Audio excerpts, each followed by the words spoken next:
अस्सलाम वालेकुम दोस्तों, क्या आपने कभी सोचा है कि ज़मीन आज से 10,000 साल बाद कैसी होगी? क्या इसके सरफेस पर वोल्केनो होंगे या फिर इसका सरफेस बर्फ में ढका हुआ होगा? और यही आप 1 मिलियन यानी 10 लाख साल फ्यूचर में देखें तो क्या अर्थ पानी में डूब चुकी होगी या फिर इसके ओशन सूख चुके होंगे? और यही अब आप 1 बिलियन यानी 100 करोड़ साल बाद देखें तो क्या ज़मीन पर कोई इंसान रहेगा? और अगर नहीं रहेगा तो क्या हम गैलेक्सी के किसी और हिस्से में शिफ्ट हो चुके होंगे? आज मैं आपको बताऊंगा कि आज से 1 बिलियन यानी 100 करोड़ साल बाद ज़मीन पर क्या हो रहा होगा। ये बात मैं और आप दोनों जानते हैं कि इंसानियत को सरवाइव करने के लिए बहुत सारी थ्रेट्स 100 करोड़ साल तक फेस करनी पड़ेंगी, जैसे कि global pandemic, climate change, over population, nuclear war, killer asteroid, ice age और सूरज की बढ़ती हुई हीट। तो क्या ह्यूमैनिटी ये सब सरवाइव कर सकेगी? तो चलते हैं अपने फ्यूचर की तरफ। 10,000 साल के अंदर ह्यूमैनिटी को एक प्रॉब्लम फेस करना पड़ेगा जिसका नाम डेका मिलेनियम बग है, जो कि 10,000 एडी साल के अंदर डेट इनकोड करना कंप्यूटर के लिए मुश्किल हो जाएगा, जिसकी वजह से Y2K जैसा एक पेंडेमिक हो जाएगा।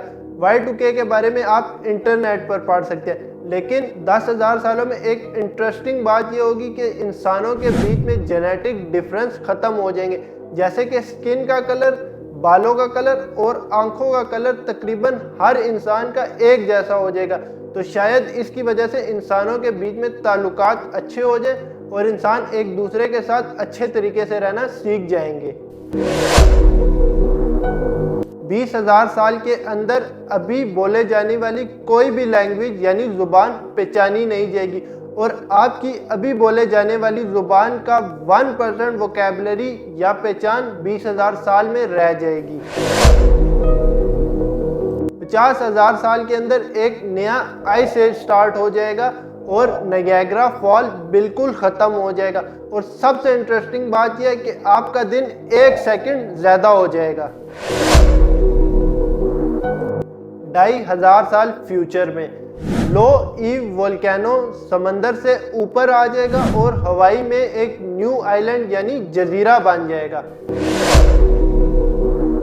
5 लाख साल के अंदर एक 1 किलोमीटर डायमीटर का एस्ट्रॉयड ज़मीन से टकराएगा, जिससे अगर हम किसी टेक्नोलॉजी के थ्रू बच गए तो अच्छा है, क्योंकि अगर ये टकरा गया तो इसका इम्पैक्ट 400 किलोमीटर दूर तक होगा और इसके इम्पैक्ट की वजह से पूरे ज़मीन पर आग लग जाएगी और सांस लेना मुश्किल हो जाएगा।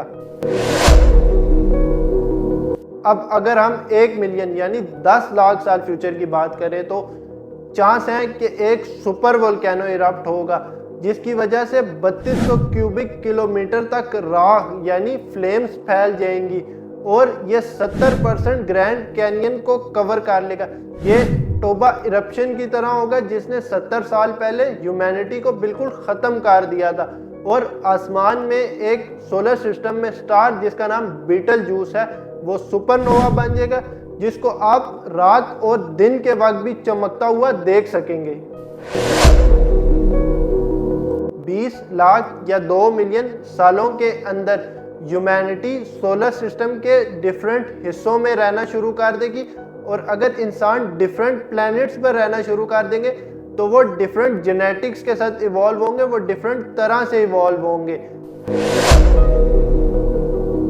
1 करोड़ 10 मिलियन साल के अंदर अफ्रीका 2 हिस्सों में टूट जाएगा, जिसकी वजह से समंदर की एक और बेस बन जाएगी। 50 मिलियन या 5 करोड़ सालों के अंदर अफ्रीका, एशिया और यूरोप एक दूसरे के साथ टकराएंगे, जिसकी वजह से एक माउंटेन बन जाएगा जो कि माउंट एवरेस्ट से भी बड़ा होगा और ऊंचा होगा और स्पेस में मार्स का चांद उसके साथ टकराएगा, जिसकी वजह से मार्स पर रिंग बन जाएंगे सैटर्न की तरह। 6 करोड़ या 60 मिलियन सालों के अंदर कनेडियन और अमेरिकन माउंटेन्स बिल्कुल ख़त्म हो जाएंगी। 80 मिलियन 8 करोड़ सालों के अंदर हवावे के तमाम आइलैंड जजीरे डूब जाएंगे। 10 करोड़ या 100 मिलियन सालों के अंदर एक एस्ट्रॉइड ज़मीन से टकराएगा जो वैसा ही होगा जैसे एस्ट्रॉइड ने डायनासोर्स को मारा था 60 मिलियन साल पहले। 25 करोड़ या 250 मिलियन सालों में तमाम कॉन्टिनेंट फिर से जुड़ जाएंगे, जिनको पेंजिया अल्टीमा कहा जाएगा। लेकिन मसला यह है कि वो नेक्स्ट 500 मिलियन ईयर यानी 50 करोड़ सालों में दोबारा अलग हो जाएंगे।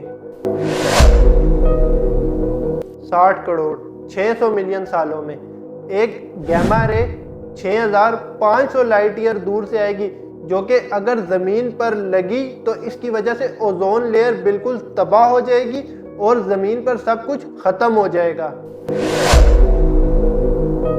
80 करोड़ 800 मिलियन सालों में ज़मीन पर कार्बन डाइऑक्साइड ख़त्म होना शुरू हो जाएगी, जिसकी वजह से फोटोसिंथेसिस रुक जाएगा और ज़मीन पर ऑक्सीजन और ओजोन ख़त्म हो जाएगी, जिसकी वजह से कॉम्प्लेक्स लाइफ मरना शुरू हो जाएगी।